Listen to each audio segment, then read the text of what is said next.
प्यारे प्यारे बच्चों, इस समय डीपी सिंह क्लासेस के यूट्यूब चैनल पर Newton's laws of motion topic का रिवीजन चल रहा है और साथ में क्वेश्चन भी कराया जा रहा है।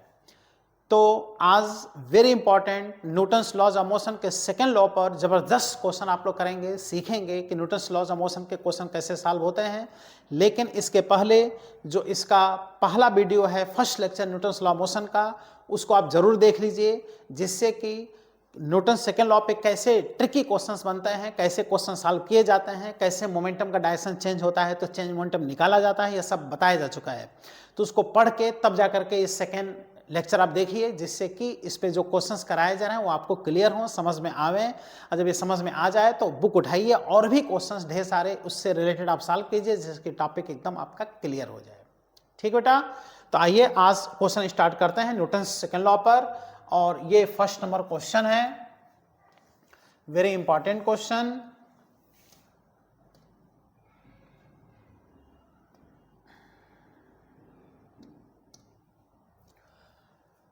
A ball of mass 0.5 kg moving with velocity 2 meter per second strikes a wall normally and bounces back with the same velocity. Same speed से वापस हो रहा है, सेम वेलोसिटी नहीं कह सकते, वेलोसिटी का मैग्नीट्यूड सेम होता है क्योंकि टकराता है तो अलग डायरेक्शन होता है, वापस होता है डायरेक्शन अलग होता है तो वेलोसिटी चेंज हो जाता है, बट मैग्नीट्यूड उसका सेम बना रहता है। और उनके बीच जो टाइम ऑफ कांटेक्ट है, देख रहे हो, टाइम ऑफ कांटेक्ट का वैल्यू 1 मिली सेकेंड दिया है ना, मिली सेकेंड को सेकंड बदलना पड़ेगा, तो कितना एवरेज फोर्स ये एग्जर्ट करेगा, एकदम यही स्पेशल केस हमने बताया है इसके जस्ट पहले वीडियो लेक्चर में। तो इसको इसके पहले वाला वीडियो लेक्चर आप देखिए, तब ये एकदम से क्लियर हो जाएगा।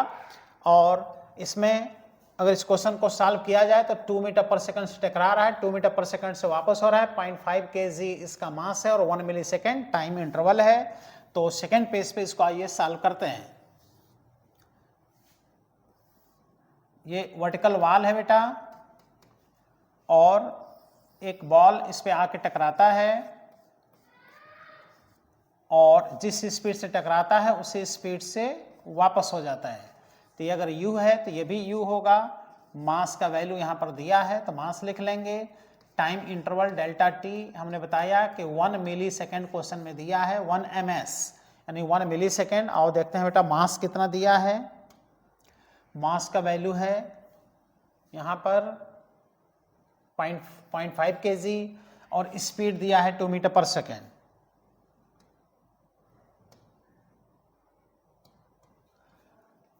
तो स्पीड दिया है बेटा 2 metre per second, 2 metre per second से टकराता है, 2 मीटर पर सेकेंड से वापस होता है, ये इसका टाइम ऑफ कांटेक्ट है। और मास दिया है 0.5 kg। ठीक, तो एकदम यही कॉन्सेप्ट हमने बताया था, force applied by the ball on the wall. इससे आप फाइंड कर लीजिए बेटा rate of change in linear momentum delta P upon delta T. कितना अच्छा कॉन्सेप्ट, mu से टकराया, mu से वापस हुआ है ना, तो ये हो जाएगा 2mu अपॉन डेल्टा टी। कुछ स्टूडेंट पता नहीं क्यों इसको जीरो बोल देते हैं, mu minus mu equal to zero बोल देते हैं, ये मिस कॉन्सेप्ट है ना। कॉन्सेप्ट है 2mu, कैसे होता है 2mu, ये सारा कॉन्सेप्ट हम जस्ट इसके पहले वाले वीडियो लेक्चर में दे चुके हैं। तो यहाँ पर अगर वैल्यू रख दें 2, मास का वैल्यू 0.5, u का वैल्यू 2 अपॉन डेल्टा टी का वैल्यू 1 मिली सेकेंड। तो मिली सेकेंड को बेटा सेकेंड में बदल लीजिए 10⁻³ से मल्टीप्लाई करके, तो ये वैल्यू आ गया 0.2 इंटू 2 इज 1 इंटू 2 और ये आ जाएगा ऊपर चला जाएगा तो 10⁻³ हो जाएगा।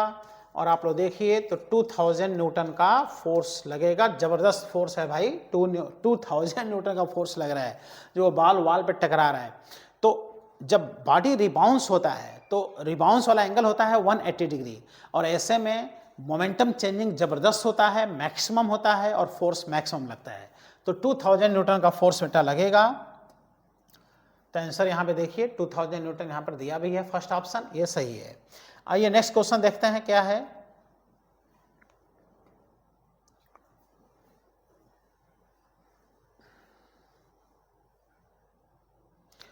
ये बड़ा कैसे होगा जी, दब गया है।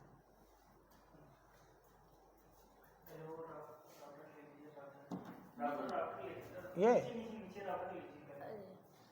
हाँ, अब दबा दीजिए।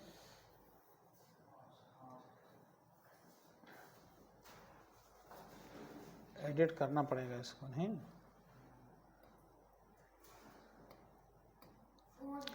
तो आइए सेकंड नंबर क्वेश्चन किसका है?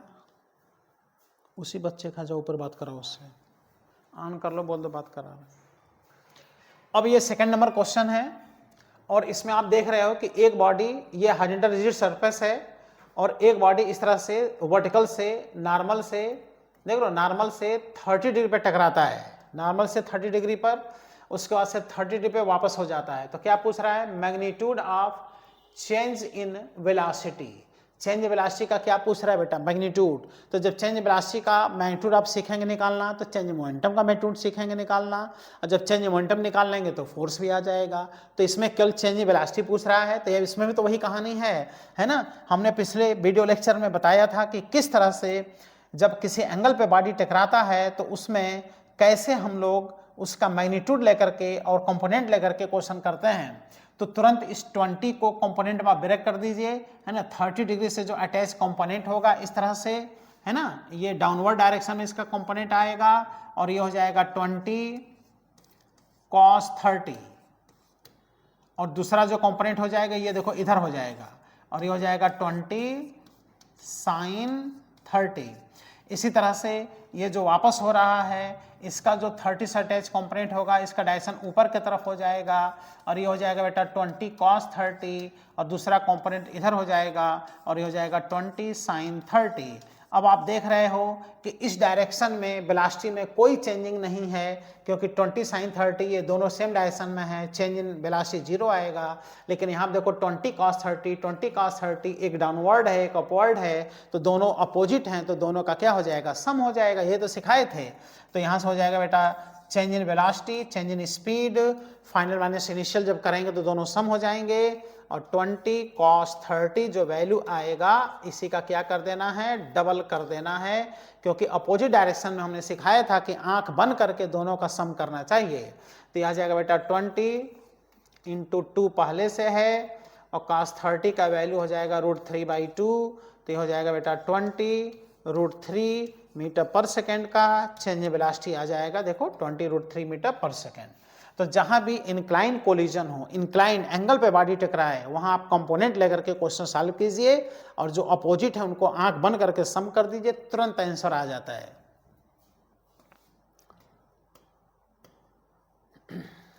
नेक्स्ट क्वेश्चन बहुत इंपॉर्टेंट क्वेश्चन है। अ dish of mass 10 gram is kept horizontally in air by firing bullets of mass 5 gram each at the rate of 10 per second.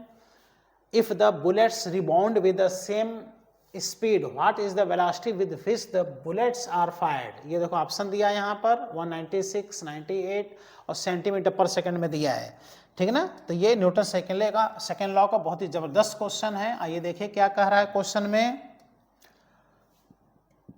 Question में कह रहा है कि एक डिश है, डिश का मतलब होता है बेटा प्लेट, है ना? और इसका जो मास है ये दिया है 10 ग्राम, 10 ग्राम इसका मास दिया है। ये एक डिश है, प्लेट है जिसको एयर में स्टेशनरी कर दिया गया है, एयर में ये रेस्ट में है, रुका हुआ है। ये एक डिश है, डिश को बेटा प्लेट कहते हैं, है ना? तो ये प्लेट जैसे हवा में ऐसे रुका हुआ है, तो किसी बॉडी को हवा में आप रोक नहीं सकते, mg की वजह से किधर आने लगेगा? नीचे। लेकिन कह रहा है कि नीचे से बुलेट लगातार फायर किया जा रहा है ना, गन से बुलेट। अब वो एक्चुअल बुलेट नहीं होगा, नहीं तो पार करके चला जाएगा आगे, है ना? वो बुलेट ऐसे हैं जो कि ऐसे टकरा रहे हैं फिर वापस हो रहे हैं, लेकिन एक सेकेंड में 10 बुलेट जाके टकरा रहे हैं, टक टक टक टकरा के वापस हो जा रहे हैं।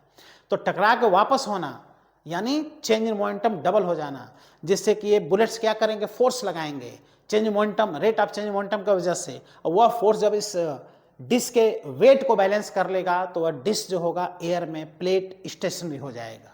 क्लियर? तो इसका जो वेट लगेगा बेटा, इसका डाउनवर्ड वेट लगेगा और कितना? mg ये डिस्क का वेट होगा। अब इसको बैलेंस करना है, तो बैलेंस कौन करेगा? तो जो बुलेट्स जो फायर हो रहे हैं वो इसको बैलेंस कर रहे हैं। तो बुलेट्स यहाँ पर इस तरह से फायर किए जा रहे हैं, बुलेट्स u स्पीड से, और ये बुलेट जिस स्पीड से टकरा रहे हैं उसी स्पीड से वापस हो रहे हैं, है ना? और भी दिखा दो ऐसे क्योंकि एक ही बुलेट तो टकरा नहीं रहा है, 1 सेकंड में 10 बुलेट्स टकरा रहे हैं और जितने स्पीड से टकरा रहे हैं उतने स्पीड से वापस हो जा रहे हैं। यह है बेटा बुलेट्स, और ईच बुलेट का जो मास है वो कितने ग्राम है बेटा, 5 ग्राम इसका मास है। और टाइम इंटरवल दिया है पर सेकेंड, यानी 1 सेकेंड में कितने बुलेट्स टकरा रहे हैं, 10 बुलेट्स टकरा रहे हैं। तो पूछ रहा है कि कितने स्पीड से ये बुलेट्स टकरा करके वापस हो रहे हैं, और स्पष्ट क्वेश्चन में कह रहा है कि जिस स्पीड से टकरा रहे हैं उसी स्पीड से वो क्या हो रहे हैं, बुलेट्स वापस हो रहे हैं। तो देख लो हर जगह वही कॉन्सेप्ट ही हो रहा है, टकरा के वापस होना, और टकरा के जो वापस हो रहा है तो क्या कर देना है, डबल कर देना है, ठीक है ना। तो यहां पर आप निकाल लीजिए फोर्स अप्लाइड, जो फोर्स प्रोड्यूस हो रहा है बुलेट के टकराने से वो होगा rate of change in linear momentum delta P upon delta T, और delta P upon delta t में डेल्टा पी का वैल्यू हो जाएगा बेटा 2mu, क्योंकि टकरा के वापस हो रहा है, लेकिन n बुलेट्स हैं, 10 बुलेट हैं तो n से मल्टीप्लाई कर देना है, ये डेल्टा टी हो जाएगा। तो ये आएगा force produced by the bullet on the disc, टकरा के वापस होने से, और वह mg को बैलेंस करेगा, इसलिए f को mg के बराबर कर देंगे, और यहां से आ जाएगा बेटा 2mu into N upon delta T. तो यहां से अगर देखें तो मास का वैल्यू 10 ग्राम दिया है ना, तो 10 इंटू 10⁻³ किलोग्राम में बदल लीजिए, जी का वैल्यू बेटा 9.8 रख दीजिए, और यहाँ से आ जाएगा 2 स्मॉल m का वैल्यू 5 ग्राम दिया है तो इसको भी बेटा किलोग्राम में बदल लीजिए, और इंटू u का वैल्यू फाइंड करना है, n का वैल्यू 10 बुलेट्स दिया है, और डेल्टा t का वैल्यू 1 सेकेंड यानी पर सेकेंड। तो यहाँ से बेटा 10⁻³ से 10⁻³ कैंसिल हो जाएगा, क्योंकि दोनों तरफ ये भी ग्राम में था ये भी ग्राम में था, तो अगर आप नहीं बदलते किलोग्राम में ना तभी भी साल हो जाता, क्योंकि दोनों तरफ से ग्राम ग्राम कैंसिल हो जाता। और यहाँ से अगर देखा जाए तो ये 10 से 10 भी कैंसिल आउट हो गया, और u का वैल्यू आ गया कितना 9.8 upon 10 that is 0.98 metre per second, that is 100 से मल्टीप्लाई कर दें तो आ जाएगा 98 सेंटीमीटर पर सेकेंड। ईच बुलेट जो है 98 सेंटीमीटर पर सेकेंड से टकरा करके वापस हो रहे हैं।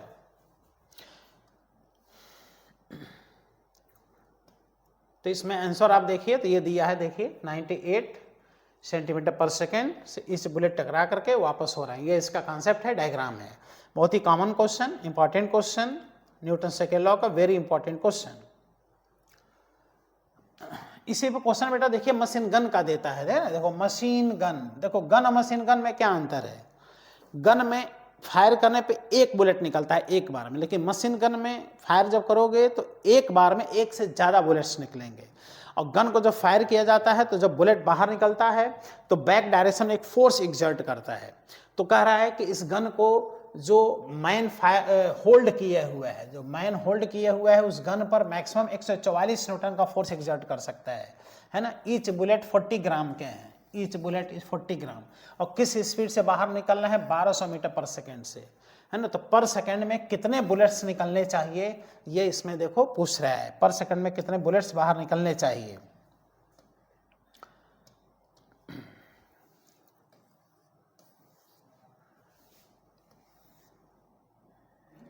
तो ये बेटा एक मशीन गन है, ओके।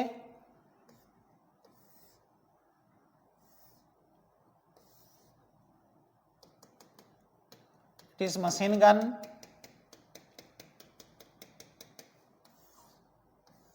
मान लेता है मशीन गन है, और मशीन गन में इस तरह से जो बुलेट्स निकलते हैं एक बार में एक से ज्यादा बुलेट्स निकलते हैं, है ना। यहाँ पे तो कितने बुलेट्स निकल रहे हैं, एन का वैल्यू फाइंड करना है। डेल्टा टी इजकल टू कितने सेकंड में, 1 सेकंड में। और इसमें जो बुलेट्स हैं पहले ऐसे निकले तो u बराबर 0 पर रहे होंगे, रेस्ट में रहे होंगे, लेकिन जब बाहर निकल रहे हैं तो इनकी स्पीड जो है वो देखो दिया है 1200 मीटर पर सेकेंड, है ना। और यह है बेटा मशीन गन।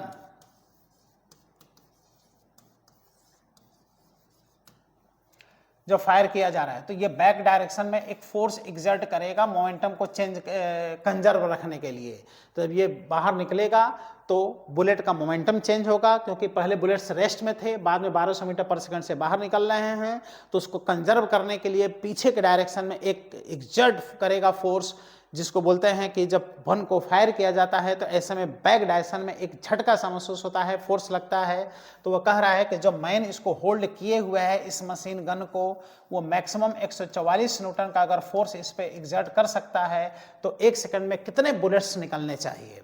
तो लगा दो बेटा सीधे सीधे rate of change in momentum, है ना, जो फोर्स प्रोड्यूस होगा वो हो जाएगा delta P upon delta T, और डेल्टा पी का वैल्यू हो जाएगा M V minus U upon delta T. लेकिन ये एक बुलेट के लिए होगा, एन बुलेट के लिए एन से क्या कर लें, मल्टीप्लाई कर लें, और यहाँ से आ जाएगा बेटा F is equal to M V, initial value 0 होगा, एन का वैल्यू फाइंड करना है, डेल्टा टी का वैल्यू हो जाएगा बेटा 1, और फोर्स का वैल्यू हो जाएगा 144, क्योंकि ये दिया हुआ है कि जो मैन उस मशीन गन को होल्ड किए हुए है वो मैक्सिमम 144 न्यूटन का फोर्स लगा के मशीन गन को होल्ड कर सकता है ना।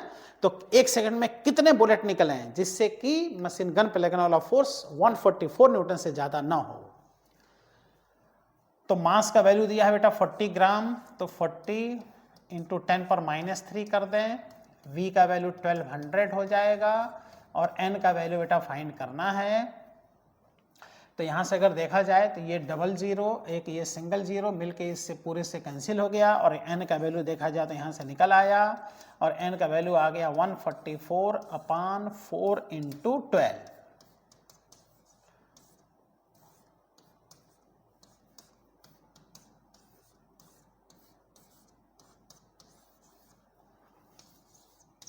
यानी 1 सेकंड में कितने बुलेट्स निकलने चाहिए, 3 बुलेट्स। अगर 1 सेकंड में 3 बुलेट से ज़्यादा निकलने लगा तो पीछे के डायरेक्शन जो फोर्स लगेगा 144 न्यूटन से ज़्यादा फोर्स लगेगा, जिसकी वजह से वह मैन उस मशीन गन को होल्ड नहीं कर पाएगा। तो ये सब न्यूटन सेकंड लॉ पे क्वेश्चन है, क्योंकि ये न्यूटन सेकंड लॉ हमने पिछले वीडियो लेक्चर में कंप्लीट बताया था, है ना। तो इसमें देखिए आंसर ये है, तो इसके पिछले वीडियो लेक्चर में कंप्लीट कॉन्सेप्ट बता चुके हैं, सारे स्पेशल केस बता चुके हैं, उसी पे आज क्वेश्चन की प्रैक्टिस कराई जा रही है।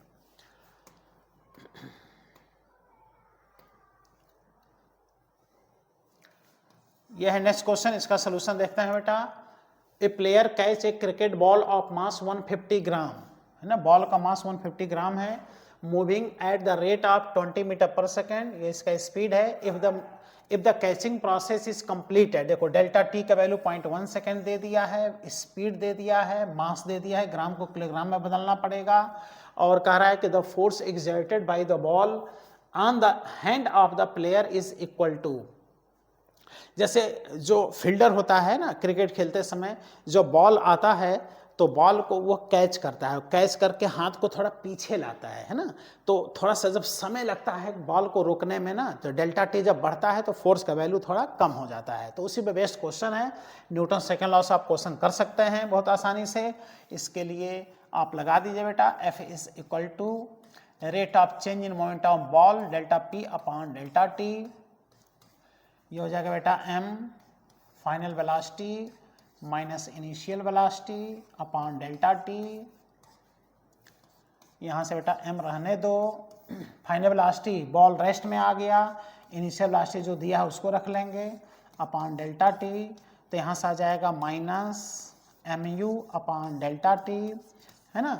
अब फोर्स का अगर हम लोग मैग्नीट्यूड फाइंड कर लें तो माइनस छोड़ दें, कोई दिक्कत नहीं है, mu अपॉन डेल्टा टी आ जाएगा। अब मास दिया है कितना आप देख लीजिए, मास 150 ग्राम दिया है, स्पीड 20 है, टाइम 0.1 है ना।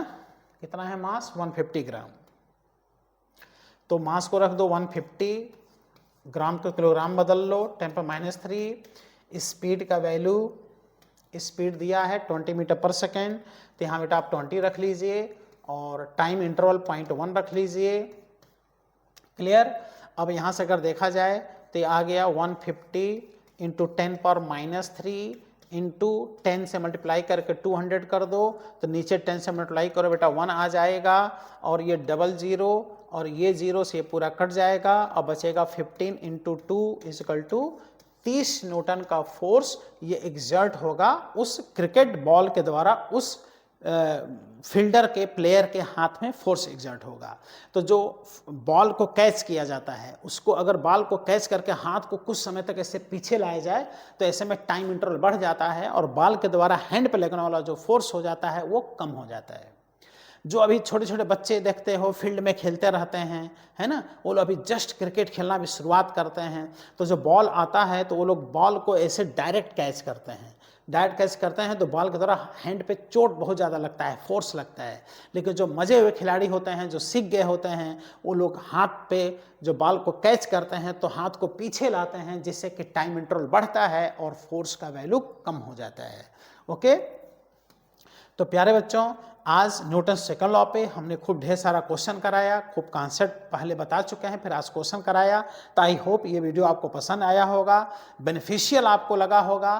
तो इससे रिलेटेड और भी क्वेश्चन आप सॉल्व कीजिए, जिससे कि और ज़्यादा कॉन्सेप्ट आपका डेवलप हो और इसके क्वेश्चन ऐसे देख के फटाफट आप सॉल्व कर सकते हैं। तो अगले वीडियो लेक्चर में आप देखिएगा कि किस तरह से इम्पल्स का कॉन्सेप्ट बताएंगे, फिर इम्पल्स से क्वेश्चन कराएंगे, फिर उसके बाद से न्यूटन थर्ड लॉ पे आएंगे, जिसमें कि कॉन्टैक्ट फोर्स निकालना, टेंशन फाइंड करना, ये सारे कॉन्सेप्ट्स बताए जाएंगे। तो प्यारे बच्चों, खूब मेहनत से आप पढ़ाई करते रहिए, खूब मेहनत से पढ़िए, जिससे कि आपका जो सपना है वो पूरा हो। और अभी जो टेस्ट होने वाला है उसमें भी खूब बढ़िया कीजिए, जिससे उसमें भी अच्छा नंबर आवे, और सीखते चले जाइए और अंत में सेलेक्ट हो जाइए और अपने सपने को पूरा कीजिए। तो प्यारे बच्चों, जय हिंद।